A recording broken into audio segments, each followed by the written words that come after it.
1, 2, 3, 4, 5, 6, 7,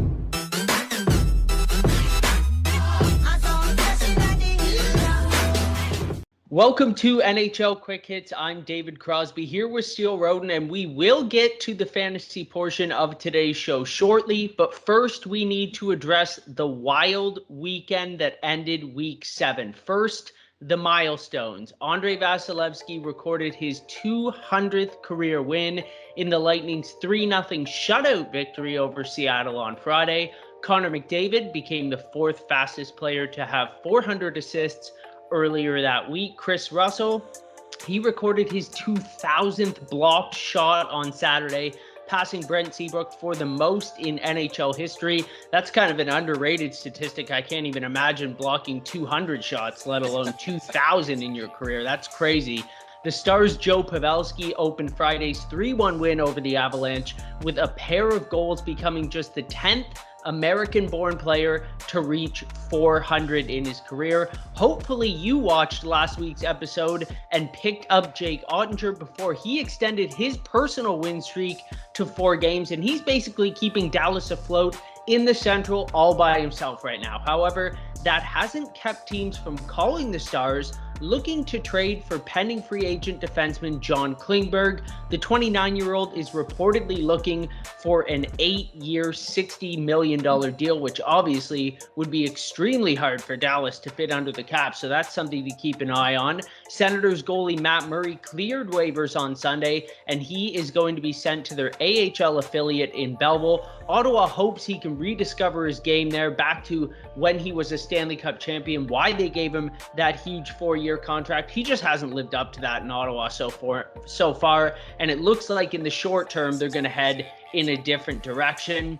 Now, also, the Sharks placed embattled winger Evander Kane on waivers on Sunday as well, with his suspension coming to an end. The next game, he would have been available to play for San Jose, but it looks like they're trying to work out some kind of trade, or maybe just have him down in the minors for some sort of conditioning stint before they bring him back into the lineup. San Jose's general manager, Doug Wilson, is also taking a temporary medical leave, so that might have something to do with San Jose wanting to hold off on making that Kane decision in the meantime.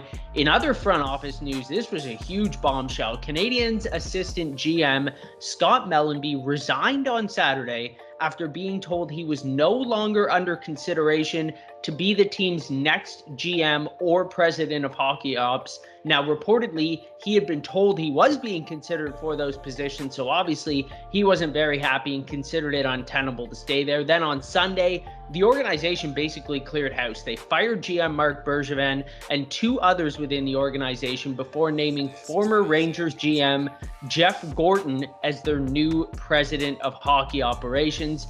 Let's get to the fun stuff, though, Steele. Bruins pest Brad Marchand ticked off Artemi Panarin enough that the bread man threw his glove at him from bench to bench. Panarin, he followed that up with a really great quote about the $5,000 fine being well worth it thanks to that mega contract that Gorton actually signed him to. And the hottest story, though, from Saturday night was Kings forward Brendan Lemieux receiving a 5-minute match penalty after Senators captain Brady Tkachuk claimed to have been bitten by him. The video seemed to show as much as well. The NHL has offered Lemieux an in-person hearing, which, I mean, that basically means he's going to get a suspension of 5 games or more. It would be extremely surprising if it was less than that. And if you haven't seen Tkachuk's post-game comments either, they're worth a look. They're hilarious. He basically laid into Lemieux. He called him a joke, a bad guy, a bad player, a brickhead, a ton of other comments. Really hilarious stuff. Pun intended here, Steele. We've got plenty to chew on there from everything that I just mentioned. What are your thoughts on all of this? Yeah, so you know what? I'll start with the milestones. You listed off a couple of milestones there, and I'll start off with Andrei Vasilevskiy of the Tampa Bay Lightning. 200 career wins.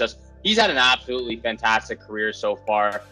200 wins, 86 losses, 22 overtime losses with 28 shutouts. He's won 2 Stanley Cups now back-to-back, looking to go for triple this year with the Tampa Bay Lightning. And that's why I think he's the best goalie the best active goalie in the NHL right now. Like, this guy just continues to prove why he's the best. 200 wins in less than 250, less than 330 games is just absolutely ridiculous in my opinion. So that's why I have him as the #1 goalie in the NHL. we'll go over to Kris Russell for the Edmonton Oilers.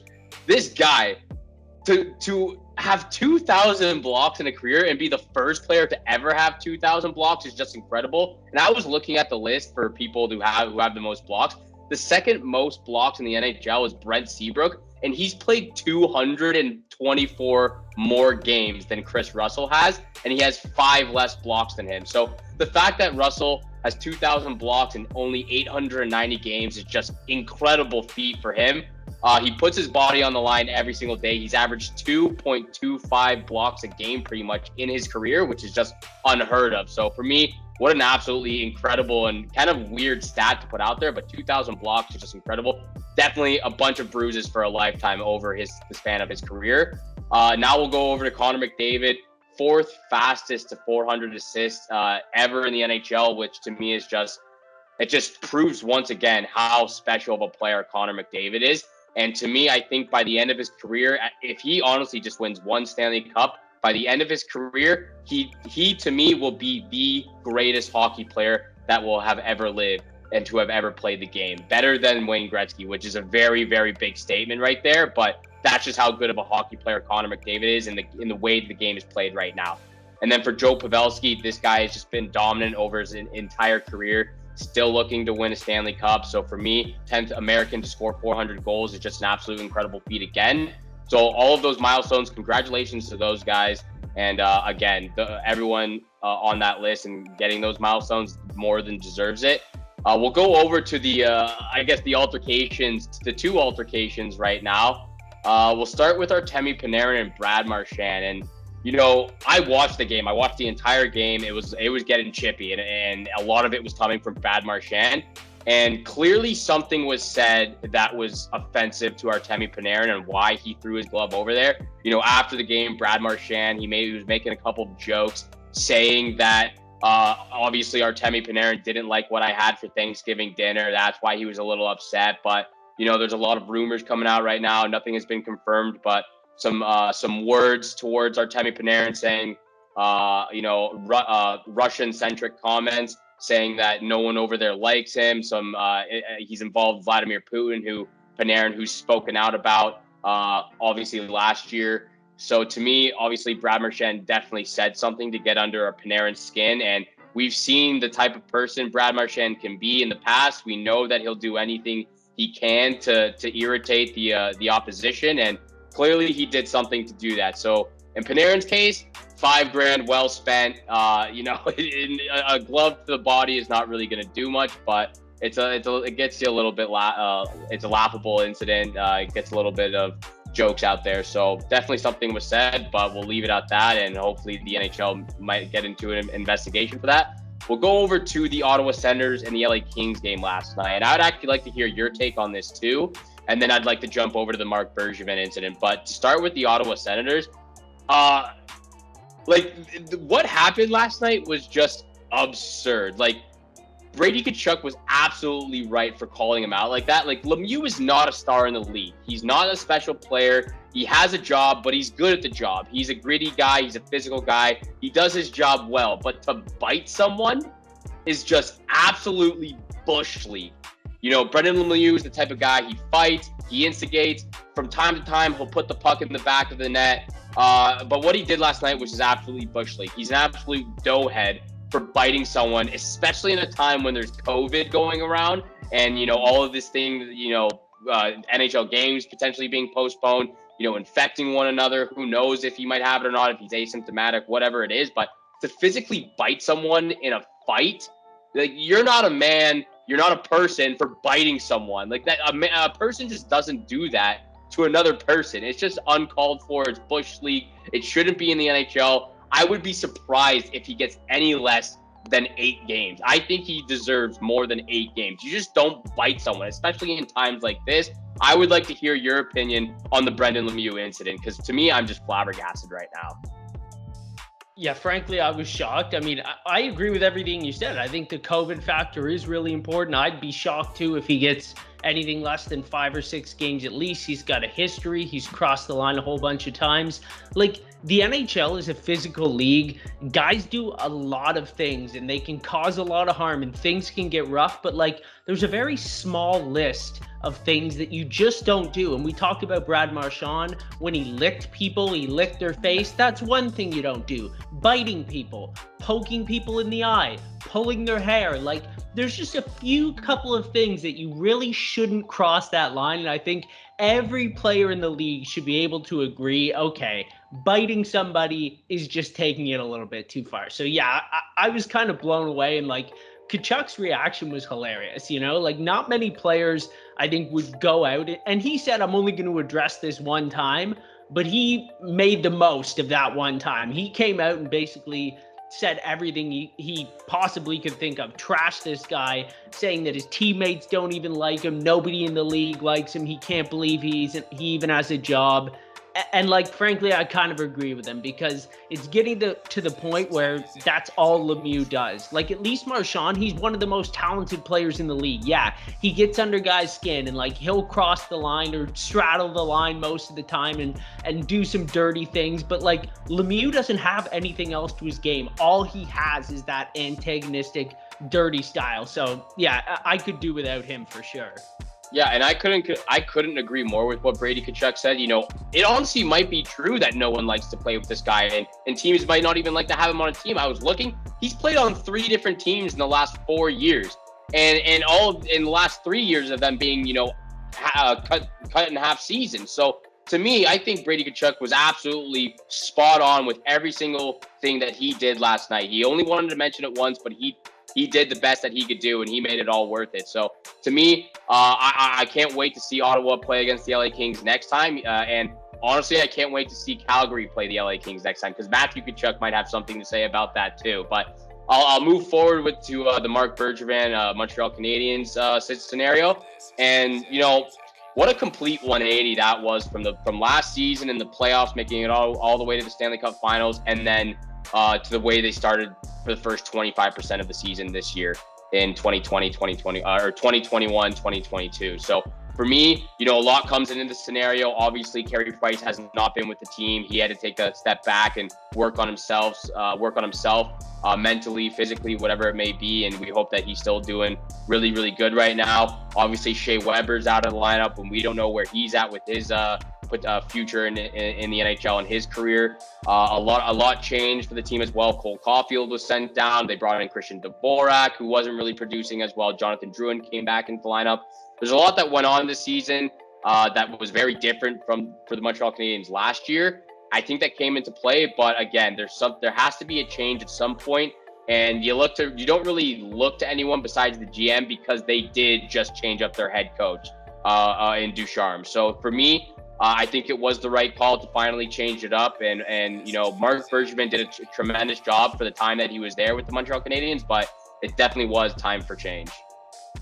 Yeah, I think the writing was on the wall for him, you know, when his right-hand man walked away. And like, if the organization is telling him you're not going to be under consideration to replace Bergevin, it's clear that they want to go in a completely different direction. So I wasn't very surprised that they got rid of Bergevin early. It doesn't make sense to have him like play the rest or be the GM for the rest of the season as a lame duck, no contract past this year, especially with how Montreal is doing. But I looked this up. I couldn't find it before the show. I can't imagine there is any other general manager in the history of the NHL that 23 games after bringing their team all the way to the Stanley Cup final, they got fired. Like that's crazy to think. Leafs fans would be happy if their team got out of the first round. And this guy brought the Canadiens all the way to the Cup final, and he's gone not even 25 games later. So like, what is the expectation in Montreal? Like, I understand where you're saying, you know, you agree with them going a different direction. And this has nothing to do with Gorton.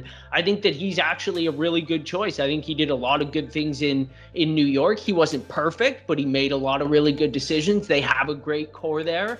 And I think he'll be good in Montreal. But like, what more could they possibly expect from Bergevin? You know, you mentioned Shea Weber's gone. Like, people kind of knocked him for that trade at first. Clearly, Weber was the better player in that Subban trade. Like, he made so many good moves, a lot of good draft picks. Toffoli was a nice signing. He made a couple good trades that at the time people kind of said it didn't look like a good deal, and it ended up in the long run being better for Montreal. So while I understand wanting to go in a different direction, if I'm Marc Bergevin, I'm kind of thinking, what more could I have done to keep this job? Yeah, it's a very difficult situation, and I completely agree with you. There really wasn't much more that he could have done to have kept his job. It just comes when things aren't working, you have to look to someone to blame, and that's exactly what goes on in this situation. You know, he goes out of his way, or not out of his way, but he goes out and gets Christian Dvorak, who looked really good in the preseason. Josh Anderson a couple of years ago to that big contract, which I still think he got a little bit overpaid. All of these players that he brought in are not really producing right now. And for a person like Cole Caulfield, who we all thought would get 30-plus goals, who we thought would be Rookie of the Year, and get sent down like pretty much after 3, 4, 5 games to begin the season, you know, everything just went completely wrong to start. Once they lost in the Stanley Cup Finals, in the offseason, and pretty much once the season began, everything went completely wrong for them. Carey Price not coming back because he has to work on himself, which is very understandable. Shea Weber having the injury that he has that could potentially end his career in the NHL. The players that they have should be producing, but they're just not. A guy like Brendan Gallagher, who's supposed to be the leader and the heart of the team, who still is, but again, just not really producing up front in the offensive position. So for me, I agree with you. There really isn't much more that Bergevin could have done to protect his job as general manager of the Montreal Canadiens.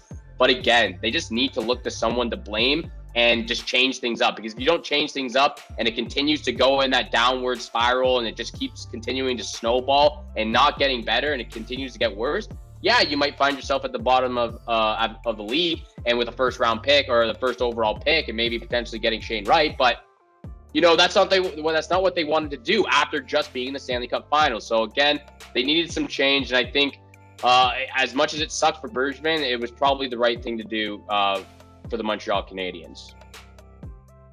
Well, we could talk about these developments all day, but in the interest of fantasy managers everywhere, let's move on to our free agent and waiver targets for Week 8. Starting with players owned in 50% of fantasy leagues or fewer, who's your first target this week, Steele? Yeah, I mentioned him back in Week 5, and I'm going to mention him again. It's Jordan Eberle, and he's owned at 41% across Yahoo Fantasy Leagues. Since Week 5, since I mentioned him back in Week 5, he scored 6 goals and 3 assists in that time. He's up to 177.10 fantasy points since then. He's played 9 games in that time since Week 5, and he went from 96 fantasy points to 177. So again, even though Seattle's not playing the best right now, even though they're probably one of the worst teams in the league, you can still find some players on those teams that aren't producing as a team, and find players that are still producing for the team. This guy, Jordan Eberle, again, I'm gonna put Jaden Schwartz in there. You guys can pick both those guys up because they're owned less than 50%. So again, I'm gonna go with a guy like Jordan Eberle. I like what he's done so far, and I think he's gonna continue that for the Seattle Kraken. Yeah, I like that pick a lot, Steele. And I think that, you know, it's sometimes worth revisiting guys that we mentioned earlier on in the season who are maybe still exceeding, you know, projections or look like they have a good slate coming up. Maybe they're heating up and getting hot. So even a guy, if you've looked to him in the past, maybe he worked out for you, maybe he didn't.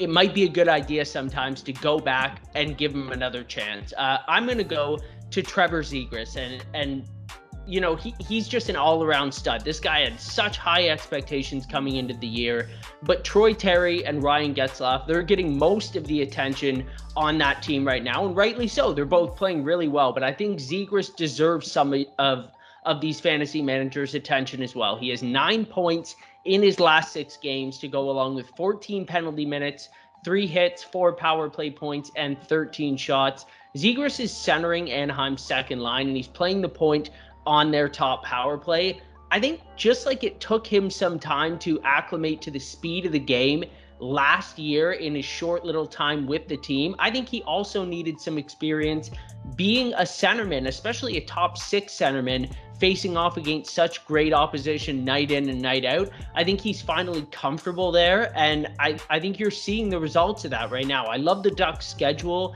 as well coming up here. Only 4 teams play 4 times this week, so I don't think you're losing that much Picking a guy like Zegras, Anaheim plays 3 times this week. Most other teams do too. So a lot of times I'll look at how many times does a guy play. I think this is one of those weeks you don't necessarily have to lean on that quite as much, and you can go with a guy whose production you want to follow rather than how many times he's going to be on the ice. Now, there's 2 ways you can kind of handle Zegras, in my opinion, as well. If you add him before Tuesday's game, put him in your lineup, he'll be in there for 3 of the next 4 days. And then you can either drop him after Friday's game, pick someone up playing a back-to-back on the weekend that'll fill a spot in your lineup this week for 5 of the 7 days with just 2 waiver moves. The other option, which I like a little better, you're going to need to have a good team and afford to be able to do this, though, probably leading your matchup and be high up in the standings in your league, is to hold on to him for week 9. Anaheim starts and finishes next week with a back-to-back. They've got another game in the middle, so they play 5 times in 7 days. You rarely see a team play 5 times in 1 week, so I think if Zegras keeps this production up this week, he might even be worth holding on to next week as well. Let's move on to players owned in 35% of fantasy leagues or less. Who are you taking? Yeah, for 35% or less, I've got Paige Thompson of the Buffalo Sabres. He's owned at 32%. And I really like what he's done so far this season. He's a big part and a big reason why Buffalo has started off to a decent start to begin this season. He's got 10 goals, 5 assists. This guy loves to shoot the puck. He's one of the best. He's got one of the best shots on the Buffalo Sabres right now. He's got 60 shots on the season, and he's racked up 161 fantasy points for them. So I've actually picked him up for my fantasy league too, and he's done tremendous for me this last week. In his last 3 games, he's got 4 goals and 0 assists. So he's getting the goals right there because he loves to shoot the puck so much. I've got Paige Thompson, and I just love the way he's played so far this year. I like that pick a lot too. He's got a great opportunity there, and he's really exceeding expectations. A lot of times you can get a great player. I was looking at Rasmus Dahlin, in fact, this past week. He's producing really well. He had a down year last year. People want to stay away from Buffalo, but I think they're actually better than a lot of people expect, and there's some really good value to be found there from the Sabres. My next pick is contingent on him being healthy enough to play after he surprisingly missed Sunday's game against Tampa. But I brought him up last week, and his ownership only went up 2% to 29% in Yahoo leagues. If you were one of the managers who added him when I suggested it last week, Matt Zuccarello paid off in a big way despite missing Sunday. He had 3 goals in his first 2 games of the week. Zuccarello now has 6 goals and 16 points in 16 games this year. There's just no way a player this talented scoring at a point per game pace should be owned in less than a third of fantasy leagues right now. Frankly, I'm surprised. I can't even believe it. He's got 5 power play points. He averages more than 2 shots a game, and he's got a +9 on the season. If he can't go, however, I think he's day-to-day right now, so it looks like he should be ready to go for Tuesday. But if he can't, I'd look at Paige Thompson's teammate, Victor Olofsson. He's kind of similar to Thompson's production, loves to shoot the puck. He's only just 31% of fantasy leagues, and he also is producing at a point per game. So if you have a ton of weekly moves and maybe an open IR plus spot with that day-to-day for Zuccarello, you could consider adding them both. Last but not least, players owned in 15% of fantasy leagues or less. Steele, who you looking at? Yeah, this guy, I went a little bit over the percentage here, but I couldn't leave this guy out. MarioFerraro, he's owned at 24%. He's on the San Jose Sharks. This guy is a very, very sneaky player in fantasy leagues this year, and he was a little bit towards the end of last year as well. But I would definitely recommend picking this guy up if you can. He doesn't shoot the puck a lot, but he's got 2 goals on the season. He has 8 assists.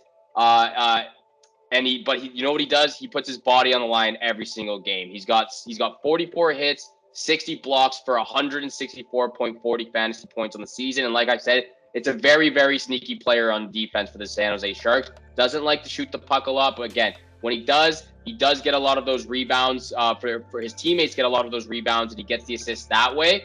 And he's got 2 goals on the season, like I said, for 164.4 fantasy points. So for me, I really like this guy. If you are, hurting a little bit in the defensive area, pick this guy up right now. Very, very sneaky, but he is a tremendous player for your fantasy team. I consider Ferraro as well. He's really surprisingly doing great in their top 4 there in San Jose. And the fact that he's producing this well offensively without being on a power play unit, I think he deserves a look, because maybe he'll even get some time on one of those units if he keeps this up. I'm going to finish with a player I had high hopes for early on in his career. I kind of jumped off the bandwagon, but he might finally be getting it together right now. Max Domi is owned in just 11% of Yahoo leagues, and while it seems like he's been around forever, he's just 26 years old, and he's quietly producing a point per game in Columbus this season. Now, Steele, you picked Boone Jenner as one of your targets last week. I mentioned how he's filling in an offensive hole left by Patrick Laine's injury. Domi is playing on Jenner's wing on that top line, and he's on the right side on the second power play unit. He missed some time with injury, but he has 5 points in his last 4 games. That he's got 3 goals, 9 points in just 9 games this season. So he doesn't contribute that many blocks and hits, but he's usually good for quite a few penalty minutes, a few fights. He averages 1.5 shots per game, and he's yet to record a power play point this season. So the fact that he's at a point per game pace, but hasn't managed to produce with the man advantage, I think if he starts to get a little bit lucky on that unit, he could be even more valuable. So if you're in a deep league and you're desperate for some point production, I'd recommend taking a flyer on Domi while Laine remains out. The Blue Jackets are one of those 4 teams that I mentioned that have 4 games on their schedule this week. That's going to do it for today's episode. Please subscribe to us on YouTube. Leave us any fantasy questions or feedback in the comment section below. Follow us on social media. And as always, on behalf of Steele Roden, thanks for tuning in to NHL Quick Hits.